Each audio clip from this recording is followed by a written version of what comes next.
This is Jay Sekulow. A pre-hearing publicity stunt by the House managers in the impeachment proceedings.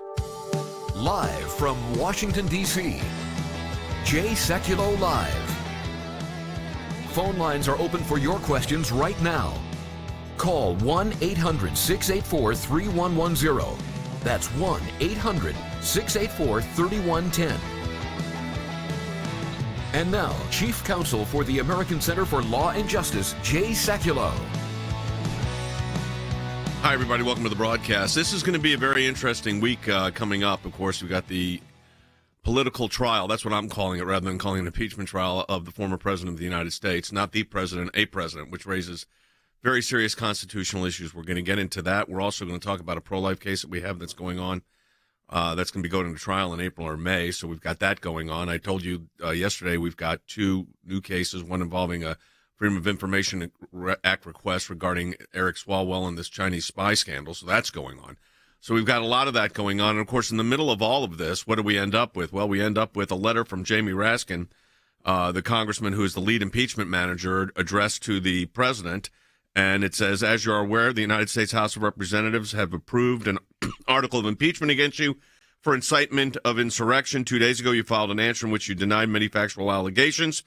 Basically, then what it says is, I write to invite you to provide testimony under oath either before or during the Senate impeachment trial concerning your conduct on January 6th. We propose that you provide your testimony, of course, including cross-examination, as early as Monday, February 8th, and not later than Thursday, February 11th. We would be pleased to arrange such testimony at a mutually convenient time and place.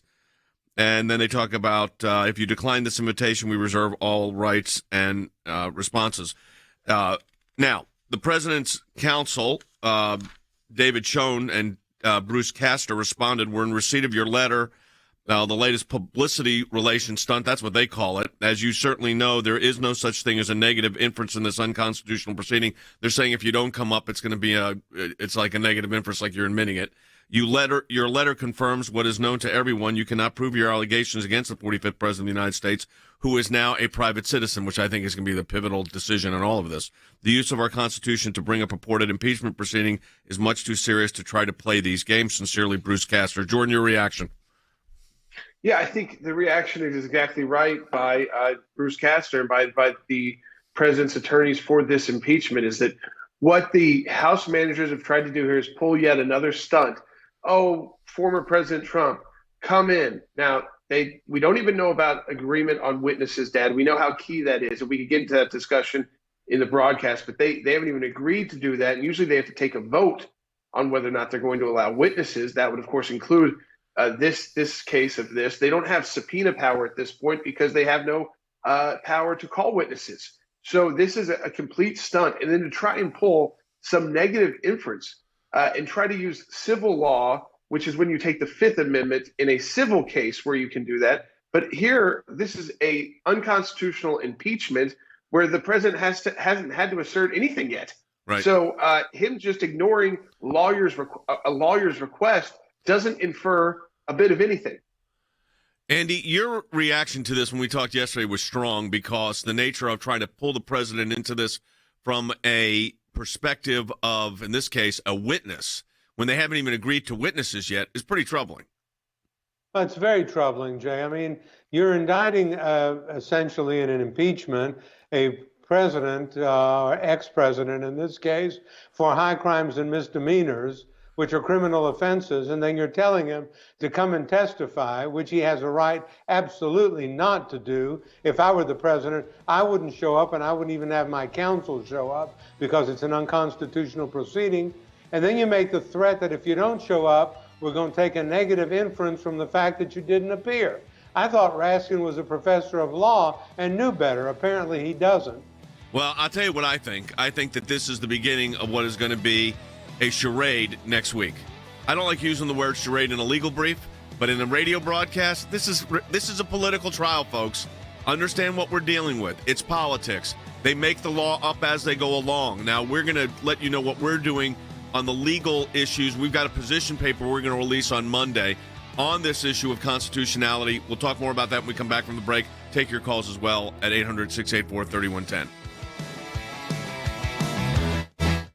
In an unexpected twist tonight, House Democrats call on the former president to testify under oath. They've been saying they didn't need to have hearings, they didn't need to have witnesses, they didn't need to have documents, that the evidence was manifest, it was in front of everyone's eyes on TV, that we all saw it. If that's the case, why are they asking Donald Trump himself to come testify in person? Former President Donald Trump has rejected a request that he testify at his Senate impeachment trial. That's next week. This is a no-holds-barred, aggressive move by the House impeachment managers. Essentially what they're doing is they're challenging the president. Democrat Jamie Raskin wrote Mr. Trump's testimony was necessary because his lawyers had denied many factual allegations set forth in the article of impeachment.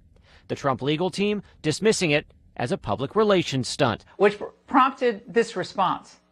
His immediate refusal speaks volumes and plainly establishes an adverse inference supporting his guilt. Not the strongest of threats to somebody who probably could care less about the inferences drawn by the Democratic Party. They wrote the letter in order to get the president to say no, which they knew he would do, and then to be able to say, see, he wouldn't testify, so he must be hiding something. He did the right thing by not testifying. You know what happens in real court?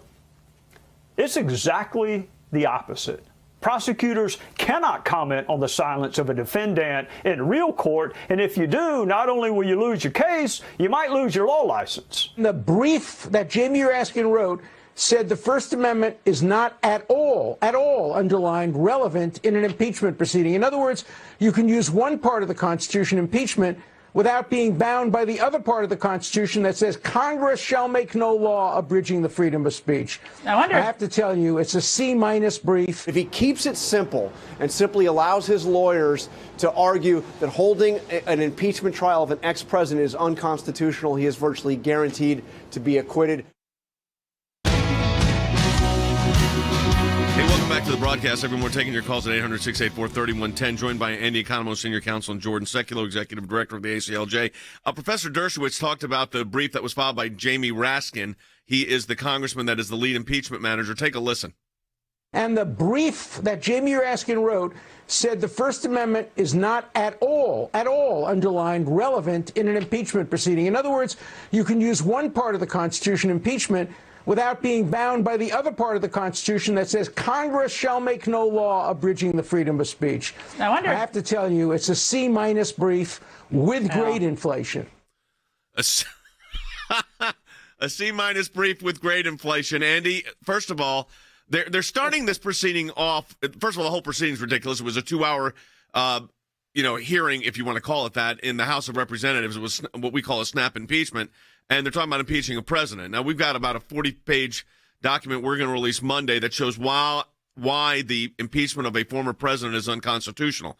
We'll release that on Monday. We're reviewing the final edits of it now. That we're going to distribute that widely and probably send it to all the members of the Senate, too. What's your sense of what Alan Dershowitz is saying, and what is the point of them calling the president other than trying to embarrass or harass him?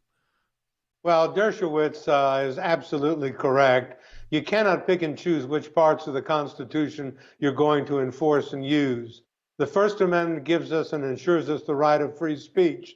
The president exercised that right. At least this is what the defense says. Okay? Then you turn around and you look at the rest of the Constitution, which says that you shall not be compelled to be a witness against yourself.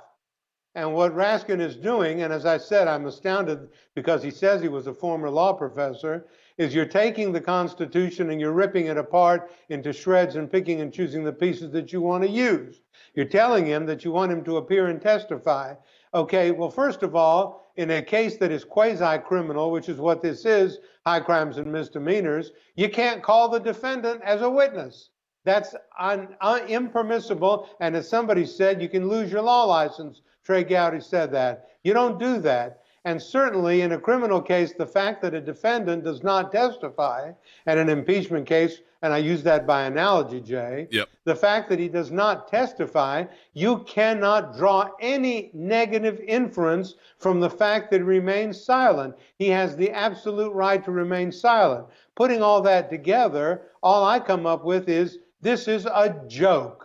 This is an embarrassment, and it shows someone who is Raskin and his colleagues who are ignorant of the Constitution and certainly of the basics and fundamentals of law.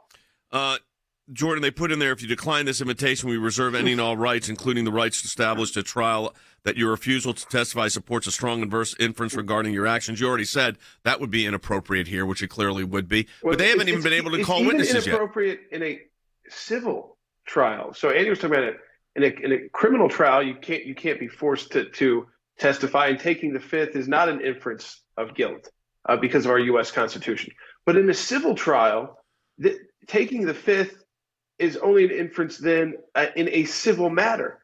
And that's if you're allowed to even call witnesses, which in this trial has not been made clear. And in fact, they say they want this to be done quickly. They want this to be done in a week. They're not going to be calling witnesses. So there's going to be no opportunity to assert a fifth. But I agree with Andy. The truth is, high crimes and misdemeanors, crimes, that sounds to me more like a criminal matter, not a civil matter where you pay a financial penalty. This is a penalty where you lose a fundamental liberty right. You don't go to prison, but you can lose the right to seek future federal office and the benefits that came with holding a senior federal office as President of the United States. Let me encourage, we got a lot of people that are watching, I know, listening by radio, but we got a lot that are tuning in also on our social media platforms. If you're on Facebook, we encourage you to share this with your friend. If you're on YouTube, same thing. Parler, share this with your friends and subscribe to these pages. So we now need to look at what is going to happen. So the trial starts on Tuesday. Andy, you and I and Jordan have been reviewing a document that our team has put together. I don't want to get into too much detail, but it focuses in on one issue particularly, and that is the lack of constitutional precedent and the lack of constitutionality of this idea of what we are calling a late impeachment, an impeachment when the president cannot be removed because he's no longer in office. He's not the president, as the Constitution speaks so clearly, but a president, a former president. There is no late impeachment under American law. The founders of the Constitution were fully aware at the time that they drafted the Constitution of the concept of late impeachment because of Warren Hastings, the Governor General of India, who was impeached after he left office. They rejected that in drafting the Constitution because they didn't put that in. They could have if they wanted to. But the founders, if that means anything, and it means something to me, and it means something to us at ACLJ, the founders and drafters of the Constitution knew that late impeachment was an option and rejected it. Once you have left office, you cannot be convicted on an article of impeachment sent over by the House. My contention is the House cannot even impeach, much less the Senate try and convict. It's not permissible. And we'll flesh that out greater detail in the document that we're going to be issuing next week, as you say, Jay. Yeah, we're going to try to issue that the day before the trial so that you'll have access to it on our social media pages and, of course, on our website, and we may well send it to each member of the United States Senate, Republican and Democrat. It's just the constitutional position on why the late process is unconstitutional. And I thought that was actually, Jordan, a very weak part. They saved that for the end of their brief, the House managers, and probably for good reason. Yeah. I think it was the weakest part of their case, and it's the most important factor, whether you can even proceed. Well, and in fact, they saved it for the last, but the senators, in what we now know at least about the trial, which we don't know a lot yet. We don't know, the trial schedule has not been announced publicly about, who will go. It'll likely be the House managers going first as prosecutors, but how long will they have to go? How many days could that take? How long will the defense have to go? How long will question and answer go? But we do know what needs to be addressed first. And the Senate has actually asked the attorneys and the House managers from both sides to address the constitutional question first, because the Democrats know that's a hurdle, the major hurdle, to getting to 67. They've got to convince, out of 45 of these senators, they got to convince 12 more to get to the number they need to actually potentially, if all five who thought the trial was constitutional agreed that you could with impeachment, which is not necessarily the case. So you've got to convince all of these Republicans who think they don't even have the jurisdiction here. They can basically close their ears to both sides because it doesn't matter. That's how they voted. And that's the first thing that has to be addressed. And yet the House managers, they left it in the very back because they want the parade of horribles to go first. And they're hoping that enough parade of horribles and even those 45 senators who said, I don't have jurisdiction here, will somehow say, even though I don't have jurisdiction, I'm going to punish someone. That would be certainly egregious for them to take that position, and I think they'd be held accountable to take a vote like that. Well, we've actually asserted in the document that we're preparing, and this was Andy's original idea, that this kind of targeted approach in late impeachment where the civil officer, the president, is no longer subject to removal because he's no longer in office, and then try to prosecute him this way through an impeachment proceeding is basically unconstitutional because it also constitutes a bill of attainder. And a bill of attainder is specifically prohibited in the U.S. Constitution. Our founders were very concerned that targeted legislation at an individual, which was happening in the UK, would not be something that they wanted to transport from England to the United States, Andy. So there's a specific prohibition on a bill of attainder. Look, one of the great fears that the founders of the Constitution and the drafters had was a bill of attainder. And what that means is a black mark directed against you, your lineage, your heritage, and making you a marked person, putting the scarlet letter on you. And the founders of the Constitution were absolutely abhorred at the idea of a bill of attainder and marking a person, as I said, with a Nathaniel Hawthorne scarlet letter for the rest of his life. When a person leaves office as president, he is a private citizen. And to pursue an impeachment and a trial in the Senate is nothing more than marking a man with a bill of attainder, which is exactly what the founders of the Constitution dreaded and said specifically, thou shalt not do. This attack on President Trump, and you call it a political trial, I think it's a political charade and a political embarrassment, is nothing less than an attempt, and I said this early on, and thank you for mentioning that I said it, this was nothing but, and is nothing but an attempt to taint him and his lineage with a bill of attainder. That is not permitted under our Constitution. There is no doubt that is what they're up to. There's also no doubt in my mind that somewhere between 45 and 48 senators are going to move to acquit. So I think that's coming too. I think, and the Democrats know that. So the hill they're climbing here is not one where they're going to obtain a conviction. They know that. What they're going to try to do is damage the president politically. We're going to talk more about that. We're also going to give you an update on our pro-life case that we've got going on. We're going to give you an update on that in the next segment, but also keep talking about this issue of the impeachment. We'll take your calls at 800-684-3110. We're producing this document, and it is a lengthy document for Monday, and that's your support of the ACLJ lets us do that. So let me encourage you to go to aclj.org and support the work of the American Center for Law and Justice. One of the things that we're the most passionate about here at the ACLJ is making sure that all three branches stay within the bounds of their constitutional authority. There's no Republican or Democrat or independent who should want that to be otherwise, because they will not always be in power. House managers delivered an article of impeachment against former President Trump to the Senate for a historic second time. 45 Republicans voted to not even have a trial. They believe it's unconstitutional to try a former president. The Chief Justice isn't there. Unconstitutional, procedurally wrong. Well, it's really not an impeachment. It's more like a political harassment trial. And then you've got 45 members of the Congress saying, we don't think we even have jurisdiction to hear this. Senator Rand Paul forced a vote on the constitutionality of impeaching a former president. Paul's motion has officially put senators on the record. Right from the outset, it became clear there will likely not be enough votes to convict. The ayes are 55, the nays are 45. And I guess they thought they were going to get more votes than they got, the Democrats, but the end result was 45 Republicans said we shouldn't even be hearing this, which means it's over before it starts, but they are going to put the country through this. Democrats are wasting the nation's time on a partisan vendetta against a man no longer in office.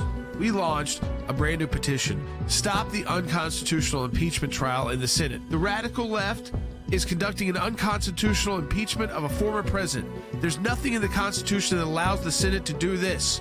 We're mobilizing on Capitol Hill to defend the Constitution. We'll break this up so that your senators know that you signed this, so state by state as well. So join today with us and sign the petition to end the unconstitutional Senate impeachment trial.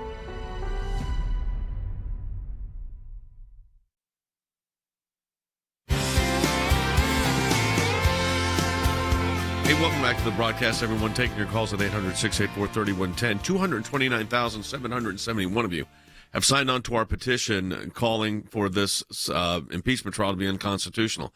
Now, when we file this, or we're not really filing it, but we send it to the members of the Senate and let them know that what our legal position is at the American Center for Law and Justice on the constitutional issue of this late impeachment, that we are going to have, I hope the plan will be to have 250,000, 250,000 signatures. So if you haven't signed on it yet, I'd encourage you to do so at aclj.org. We will be sending out some emails and newsletters about it this weekend, so that's another way for you to do it. But I'd sure like to be able to let them know by Monday when we file it that we're at 250,000 if possible. Let's take Larry's call, then we're going to give an update on something else. Larry, go ahead. Hello, Jay. Thank you very much for everything you do. I just have a couple of quick questions with regard to this rampant dissociation of our Constitution and the double standards that we're dealing with. What can you say to your viewers? What can we do to eliminate or to work towards getting rid of this? I see streaming comments on Facebook, and all due respect, everyone's stating the obvious. The obvious is being stated. We know that. Yeah. But I think America needs some direction. What can we really do? It's 2 years from the next election. Well, how can we peacefully do this? Yeah, well, he's got to be, number one, peaceful, so you don't let what happened over January 6th ever happen again. That was horrific and a terrible day for the country. What you do is what we're doing, which is, as a public interest law firm, we are going to file our position with the public, with the news media, with the Senate, with the legal community, to let them know that our position is that the impeachment itself is actually unconstitutional.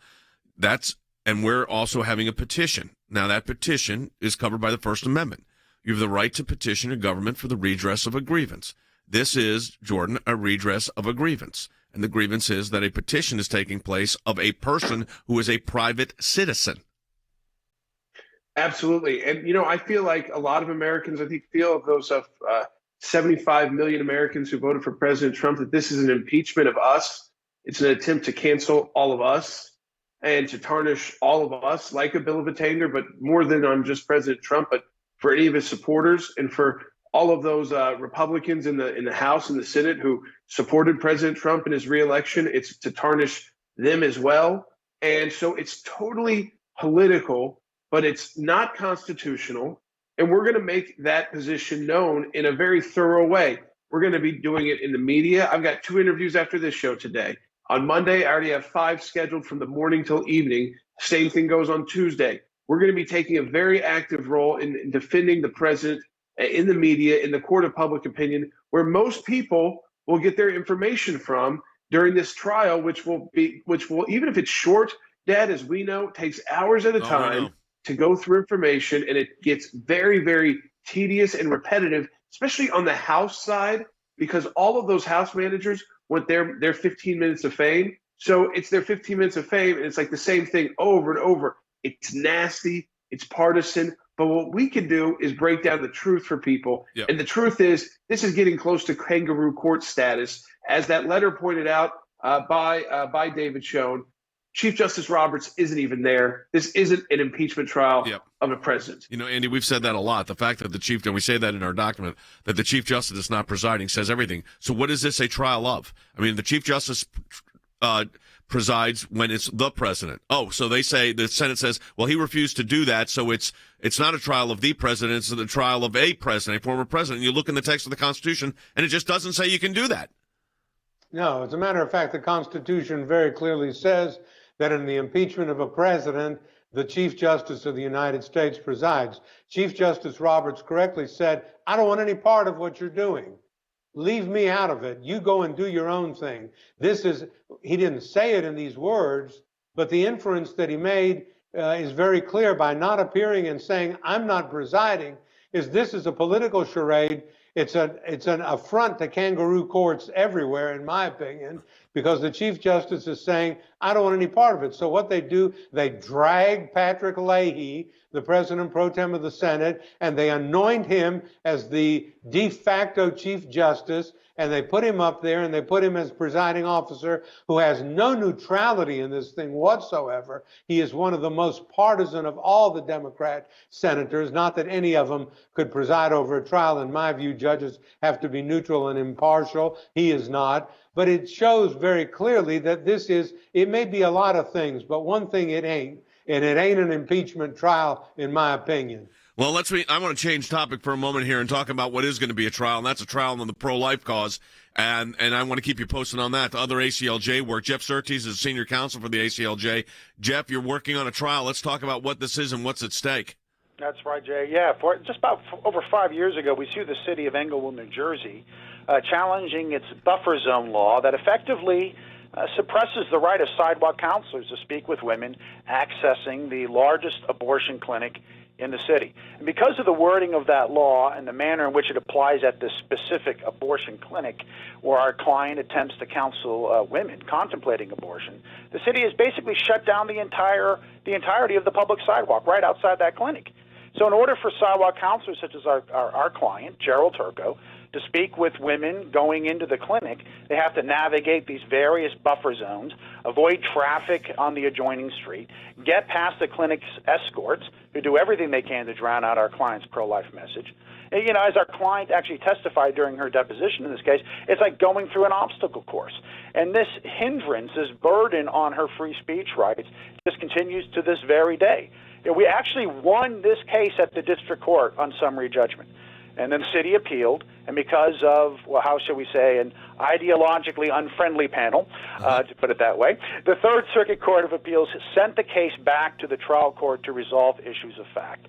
And those issues of fact are what's going to be resolved at a trial. And that's what we're working on now. We're preparing for a trial that's going to take place sometime this spring, we imagine. We have a conference with the court in 2 weeks where these deadlines and dates are going to be firmly established. So, Jeff, basically what you've got established is, again, they treat abortion as if it's speech that's different than any other form of speech and create speech-free zones, which we've won at the Supreme Court multiple times, but yet it keeps coming. It keeps coming. In fact, Jay, just this last year, the Supreme Court has turned down 3 cert petitions involving buffer zones that suppressed the free speech rights of pro-life advocates.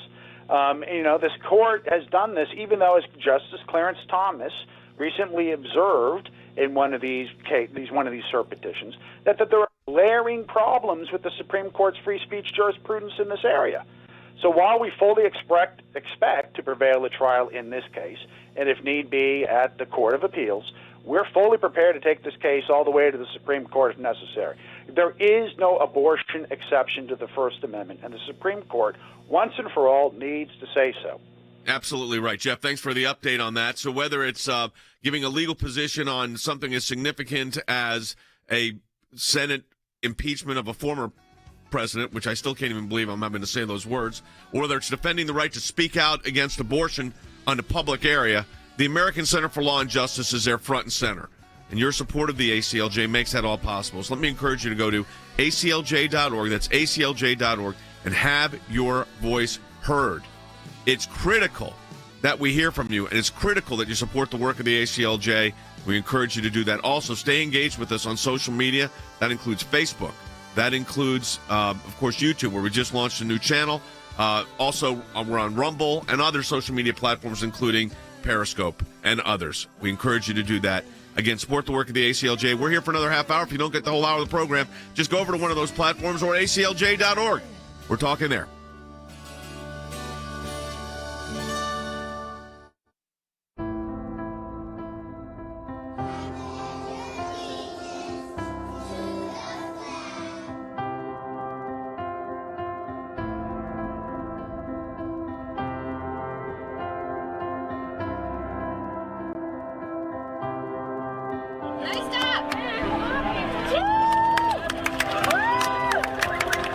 One more.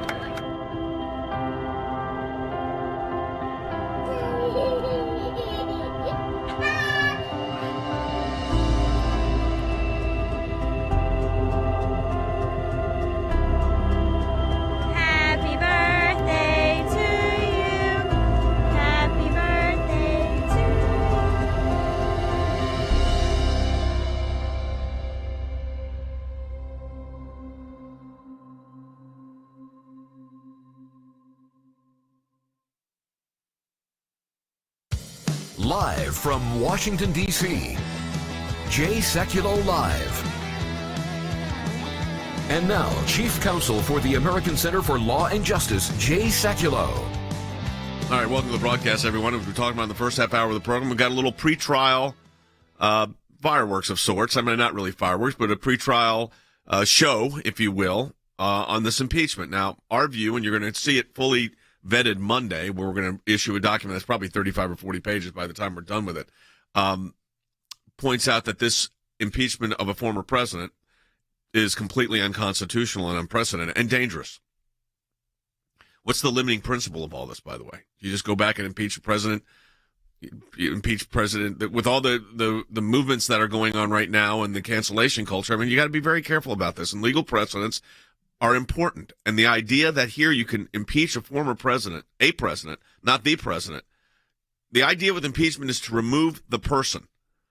Now, not only are they doing that, but Andy, they have also called for, in a very late move, obviously, this just happened yesterday, live testimony from the former president of the United States, who is subject to this, the Senate sitting as a trial of impeachment, which is interesting because, again, our Constitution's position is this should not even be moving forward. Look, Jay, if you read the Constitution, and Jamie Raskin ought to do that every once in a while, as should all the House managers, this was a rushed impeachment, first of all. It had no due process whatsoever. But if you read the Constitution, it says the president shall be subject to impeachment for high crimes and misdemeanors. Now, as an old former prosecutor... Right, the president. The president. As a former prosecutor, I look at that and I say, that's criminal language. He's got to have committed high crimes and misdemeanors. That's not civil language. Then you issue a letter and you say, come and testify, or else we're going to draw an adverse inference from that. That makes no sense, not even in the most minute, obscure court in the land, in some magistrate court in some obscure corner of America. People, judges, litigants, clients would know that you cannot draw an adverse inference in a criminal or quasi-criminal case from the failure or the refusal of the accused to testify. And you can't call him as a witness. You can't even suggest that he didn't testify. You'd get a mistrial. You'd get an admonition from the court. You ought to get disbarred. And yet they're doing that in this case. Why? Because this isn't a real trial. This is a political show trial of the Stalinist type. That's all it is, Jay. I want to play, I'll do it when we come back. Let's save the Trey Gowdy comment. But, Jordan, I want to hear your thoughts on what they're really trying to accomplish here. They know they're not going to get a conviction. You know, it's interesting because Russell on Facebook wrote in, I just can't fathom the stupidity of this impeachment with a pandemic going on and it being on the taxpayers' dime. And, Dad, I reminded where we were last year. We knew the pandemic was coming. When we were on the floor of the U.S. Senate, we knew about COVID. We didn't know the extent of how dangerous it would be. We didn't know that this time next year, we'd still be wearing masks, that we'd be getting vaccines out. Thank goodness President Trump was correct about that and Project Warp Speed, but that we'd still be living in a place where COVID is raging. So the Senate did it once then when they knew they had no chance. And a lot of people came out of that trial sick with infections. Some didn't know it was COVID. Others did, like Senator Rand Paul. And now they're doing it once again. In the middle of a pandemic and an economic crisis, they're going to focus their time on impeaching a private citizen and even threatening him to come and testify. It is a joke. And as Andy said, it makes kangaroo courts look good. I'll tell you what, we want to hear from you. Next half hour, we want to hear from you. What are your thoughts about this upcoming impeachment trial? What do you think this is harmful to America? Do you think it's wrong for the country, or do you think it's the right thing to do? Whatever your opinion is, let's discuss it. 1-800-684-3110. That's 800-684-3110. Also, we want to encourage you to, again, call us at 800-684-3110, but also support the work of the ACLJ. Your support allows us to put this broadcast on each and every day on radio, TV, multiple social media platforms, heard around the country and around the world, which is also where our lawyers are, around the country and around the world. ACLJ.org. Back with your calls at 800-684-3110 in just a moment.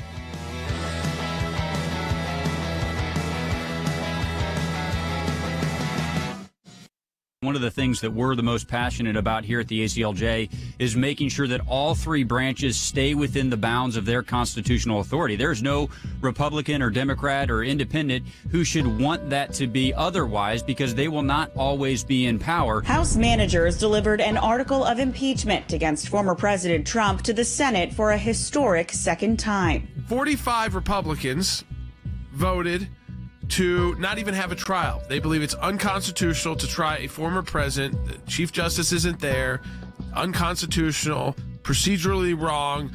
Well, it's really not an impeachment. It's more like a political harassment trial. And then you've got 45 members of the Congress saying, we don't think we even have jurisdiction to hear this. Senator Rand Paul forced a vote on the constitutionality of impeaching a former president. Paul's motion has officially put senators on the record. Right from the outset, it became clear there will likely not be enough votes to convict. The ayes are 55. The nays are 45. And I guess they thought they were going to get more votes than they got, the Democrats, but the end result was 45 Republicans said we shouldn't even be hearing this, which means it's over before it starts, but they are going to put the country through this. Democrats are wasting the nation's time on a partisan vendetta against a man no longer in office. We launched a brand new petition, Stop the Unconstitutional Impeachment Trial in the Senate. The radical left is conducting an unconstitutional impeachment of a former president. There's nothing in the Constitution that allows the Senate to do this.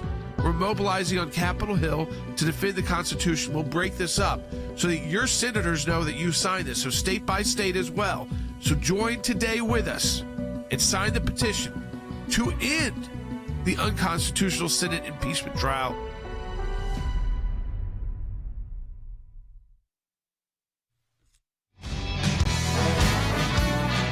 The broadcast, everyone, we're going right to your phone calls, 800-684-3110. Make sure you share this with your friends. Let's go to D, who's calling from Washington State. And again, if you want to talk to us, 800-684-3110. D?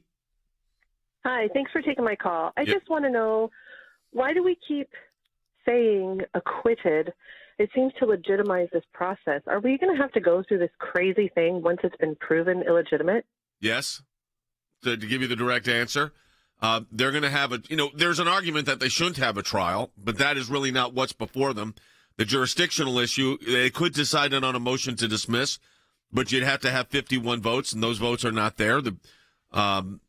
You would not get a Democrat to support it, I don't believe. Now, maybe you get some Democrats, Kristen Sinema, maybe Joe Manchin, when the proceedings begin, and there'll be a motion to dismiss up front. But, Andy, you call it a acquittal because that's what it will be.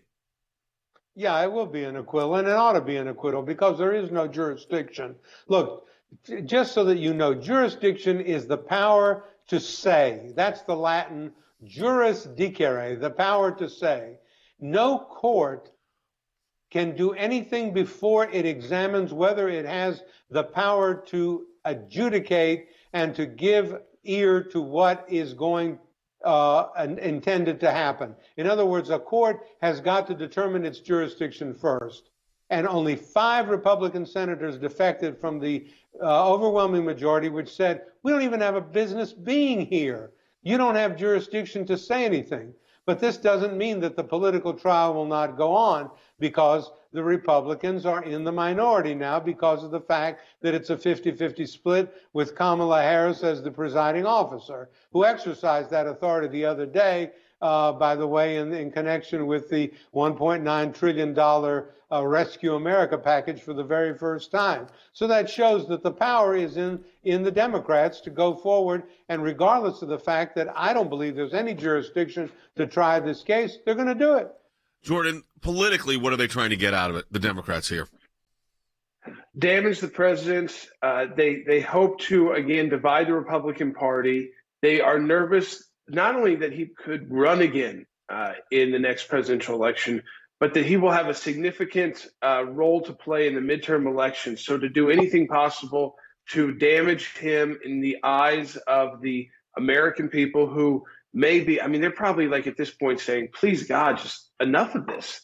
Legislate, do your job. I'll disagree. I'll agree. We'll debate that. But why still President Trump? Here we are. We're not even to it yet.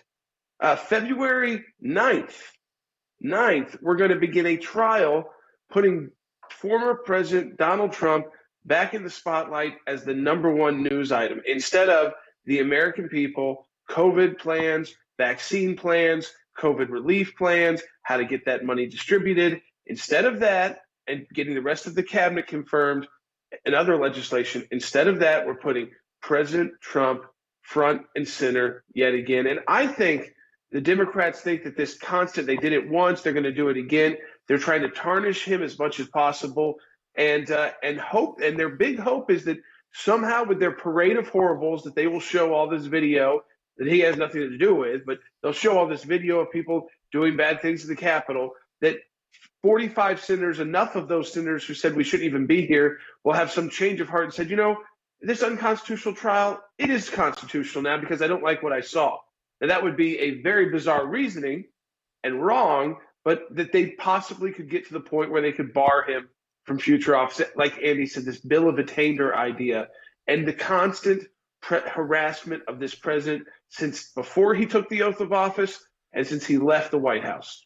You know what I find interesting, Andy? I'm reading this right now, the letter from Jamie Raskin, the lead impeachment manager. And he says, he makes this reference that President Ford and Clinton both provided testimony while in office, and the Supreme Court held just last year that you were not immune from legal process while serving as president. Now, by the way, in that case, there still has not been a return. There's not been any documents delivered to the DA per that request because it's still pending. Another one of those, the part of that case is still pending before, guess who? The Supreme Court. So just a little correction there. So there's no doubt that you can testify in these proceedings. Indeed, whereas a sitting president might raise concerns about distraction from official duties, that concern is obviously inapplicable here. It's inapplicable here because he is a former president, right?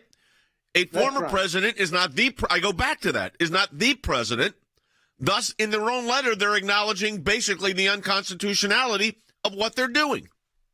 Well, that's exactly right, Jay. No one must have proofread that letter. He ought to have gotten one of his law students to look at it because the law student would know better than he. You cannot try to remove a president who has been removed from office. Look, on January 20th, Donald Trump ceased to be president of the United States and became a private citizen, okay? That ended impeachment. There is no late impeachment in the United States. You cannot remove someone who's already removed. All you're trying to do is mark him. You're trying to mark him. You're trying, as Jordan said, to attain him politically because he's a force in the Republican Party and a fear of the Democratic Party. And the midterm elections will be here in less than 24 months, and they're apprehensive that this president, now ex-president of the United States, is going to have an effect on the midterm election and maybe removed from power. That's all this is. It is not a constitutional proceeding. It is a very unconstitutional proceeding, and Raskin knows this, and his reasoning is seriously flawed. All right, so let's go to Michelle, who's calling in California. Michelle, go ahead. You're on the air. Hi, Jay. Thanks for taking my call. My question is about the weaponization of this process. Yes. Is there any way that we can hold the House accountable for not having had a full hearing or due process? Is there anything that can be done to hold them accountable so that they don't weaponize this process down the road? Yeah, and that is going to be a Washington Post headline that says, as it did the first time, Trump acquitted. It's going to say Trump acquitted again. And they're going to, then I hope the American people are going to say, these are a waste of time proceedings that cost a lot of money, are not constitutionally sound, and damage the constitutional process. That it's harmful to our republic. That's what I hope is the message on this. Look, the incidents of January 6th are horrific. They were terrible. And what took place in the Capitol is a mark on our country, not only embarrassing to the country, but an embarrassment to our democracy and our constitutional republic. But having said that, you don't respond to that with an unconstitutional process. But, Jordan, that's precisely what the House managers did here. Again, with Nancy Pelosi and Chuck Schumer's blessing, with the blessing of the Democrat Party, with the blessing of Joe Biden, who is the highest-ranking Democrat and has never stepped in to say this shouldn't happen. In fact, has said it must happen for unity. So that's his idea of unity. But then I go to Margie on YouTube, and she said, and I think this is right because we've been representing the president for so long on so many different issues and so many different investigations. She said they hate one man so much that they don't care what they're doing to the American people. And I think that's actually the truth is that I'm already starting to get those texts again that weren't coming in from a lot of friends and family who are gearing up yet again to see someone that they liked a lot politically and agreed with on the issues be torn apart once again in front of the American people in primetime TV by Democrats who just happen to hate him and feel like when they're doing it to him because of policies that they supported, that they're also tearing them apart and that they're attacking them. And I think by putting Ted Lieu and Eric Swalwell on the team, two of the most partisan Democrats in the House, that is what they are doing. They're telling all of us, you're just as bad as him. We hate you just as much as we hate him. That's why we're willing to put the country through this again. You know, we talk about the witnesses issue. Let me play. This is from a reporter to Nancy Pelosi. Senator Graham said that if the Democrats call any witness, that they'll be prepared, the Republicans will be prepared to call in the FBI and, quote, tell us about people who pre-planned this attack and what happened with the security footprint at the Capitol. What's your response to that? Your question is a waste of time. No, it's not a waste of time. They just called the president as a witness or asked him to appear voluntarily, but saying, hey, we could force you to come too, Andy. Yeah, I'd like to see them force a private citizen to come to an impeachment trial of a former president. There is no forcing. You can issue all the subpoenas that you want. If I was the president's counsel, I would ignore them and say they were useless pieces of paper. Look, I'm not going to appear and testify having been charged with high crimes and misdemeanors, and the reality is you can't make me do it, and you shouldn't even try. I wonder if the backfire here is not just politically, but it is within their own caucuses that these become giant distractions in the midst of real ongoing problems.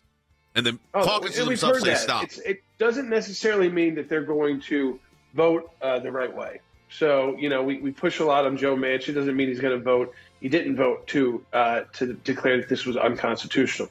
That doesn't mean he'll vote to impeach, but he did last time around, and that was pretty absurd.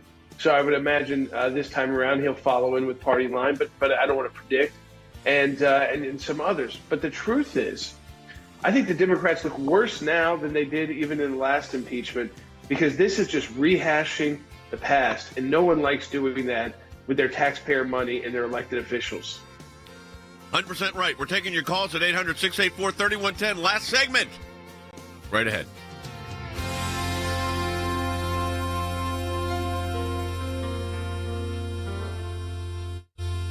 Senate Democrats hope to finish crafting the details on that comprehensive COVID relief bill. President Biden's massive $1.9 trillion COVID relief plan cleared a major hurdle in the Senate this morning. After pulling an all-nighter early this morning, the Senate approved a budget resolution, a key procedural step with the Senate evenly split on the measure. Vice President Harris cast the tie-breaking vote. On this vote, the yeas are 50, the nays are 50. The Senate being equally divided, the Vice President votes in the affirmative, and the concurrent resolution as amended is adopted. The resolution allows the legislation to pass with just a simple majority, meaning Democrats can move forward without Republican support. This after 15 hours of vote-a-rama, that time-honored tradition where the minority party, in this case Republicans, forces the majority to endure endless amendments, putting everyone on record. Among the ones that passed to prohibit increasing the minimum wage during the pandemic. Another, blocking illegal immigrants from getting stimulus checks, as well as one keeping the U.S. Embassy in Jerusalem. Only one amendment got unanimous consent, 100-0 police. Now, not all were adopted. The Democrats shot down Tom Cotton's amendment against packing the Supreme Court, and they killed another that opposes stimulus checks for prisoners, as well as one effectively reinstating border wall construction. We had a total of 5 COVID relief packages when President Trump was president and Republicans controlled the Senate that were bipartisan, passed by huge majorities, and obviously, as we spoke, spent trillions of dollars to support the economy. If there's something we can do on a bipartisan basis, It's COVID relief. It now goes back to the House, where they begin working on it in committee, and then ultimately they'll work with the Senate to craft the actual COVID bill. That's expected sometime in mid-March, and the timing matters because that's when unemployment benefits expire from the last stimulus. So they also have a deadline, which is why this is all happening. So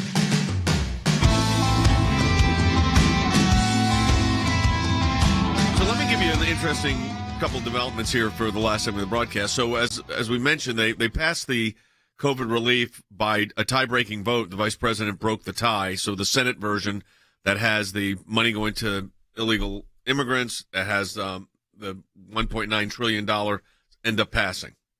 It was 50-50 and ends up passing. Joe Manchin did not change his vote. He voted for that, is my understanding. But it was interesting. Amendments were offered, and one of the amendments that passed, 97-3, was to keep the embassy, the U.S. Embassy in Israel, in Jerusalem.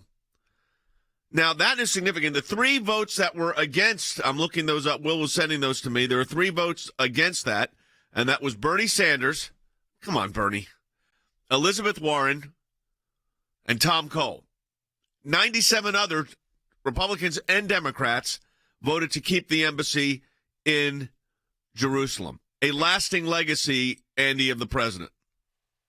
It is a lasting legacy. He's the only president who had the courage to do something that other presidents said that they were going to do and had the authority to do and did not do.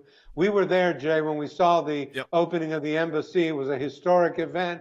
That is the true capital of Israel. That is the true capital of Christianity. It is the heart and center of the universe, the holy city of Jerusalem, Hierapolis Jerusalem in Greek. And that's where the capital of Israel should be. That's where the capital of the Holy Land is. And that was one of the great achievements of President Trump. Jordan, you surprised it was 97-3?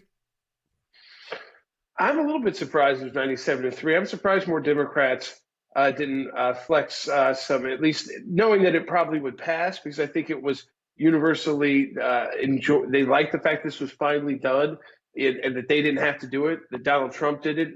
You know, a lot of this with President Trump was he did a lot of things both Republicans and Democrats would have loved to do, but didn't have the guts to do when it came to reform, when it came to actually following through on moving the embassy.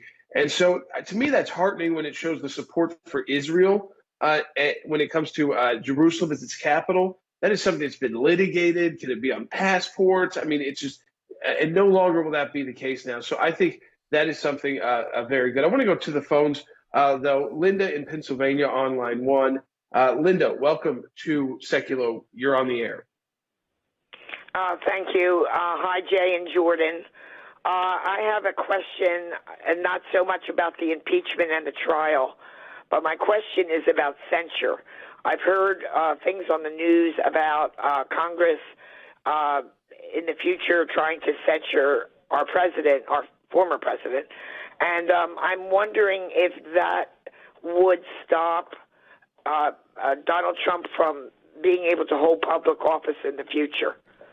A censure does not. I don't think they could get a censure through, though, because Susan Collins says she's not doing both. So there's one vote right there. And a number of the other ones said, we're not doing both. So I don't think they get that through. Let's go ahead and take another call. Jordan. All right, let's go back to the phones. Marie in New Hampshire on line 3. Marie, welcome to Jay Seculo Live. Yes. Thank you so much for taking my call. I just have to say that watching all of this foolishness, the behavior and the actions on the part of Pelosi and Schumer and their followers is just like watching a bunch of willful children who were never required to do what is right, and they never learned to think about anybody but themselves, and they still cry like crybabies to get their own way. That's what it's like watching them. Well, I mean, look, you're right about that. It's kind of never ending. And then they got this call for witnesses. Listen to what Trey Gowdy said about that. House prosecutors have asked Donald Trump to testify, and he has refused their invitation, despite threats of a subpoena. Those same prosecutors may ask the Senate to draw a negative inference if he refuses to show up. You know what happens in real court? It's exactly the opposite. Prosecutors cannot comment on the silence of a defendant in real court, and if you do, not only will you lose your case, you might lose your law license. Andy, there you have it. I mean, it's exactly what you said. Yeah, I've said it, Jay, for 46 years as a prosecutor. You can't call the defendant as a witness. And if you do, you're going to be in trouble with the bar. You're going to be in trouble with the judge. You're going to get a mistrial. You're not going to get a conviction, that's for sure. You can't do it. And that is fundamental criminal law. I mean, Raskin, who is the author of this ridiculous letter to the president's counsel, should have known a lot better. Maybe his law students can teach him something. All right, let me ask you this, Jordan, as we get ready to close the broadcast out here in just a few minutes. I think this is important for people. This is going to start on Tuesday. We'll give analysis. The Tuesday it's starting at 1 o'clock, right? Same as before? Do we have a schedule yet, Will? We do not know yet. We don't have a full schedule. Because last time it was 1 o'clock, so the Chief Justice could hear arguments in the morning at the Supreme Court, which, of course, now they're not doing because the Chief Justice isn't sitting. So maybe it starts earlier. So we'll be able to at least give you the day of or day after analysis. And if it warrants, we would break in, of course, through our media opportunities that we have with our social media platforms. What do you expect to happen here? So I expect either they're going to have a full day for the House managers that may bleed into the second day, or they're going to say, let's address that constitutional issue first. House managers go first, president's lawyers go second, and then get to the other issues. So that could take a day on its own. But the way it was done with ours is the House managers went for, I think it was 12 plus hours. That took 2 days, maybe 2.5 days. Didn't we have 24 hours? 24 hours. So it took 3.5 to 4 days. You didn't have to use all those hours. The House managers did. The only time we didn't go for a full day was on a Saturday. We went for 3 hours, which was our first day. We kind of just did a basic overview of what they would be hearing. We were close to 3 weeks.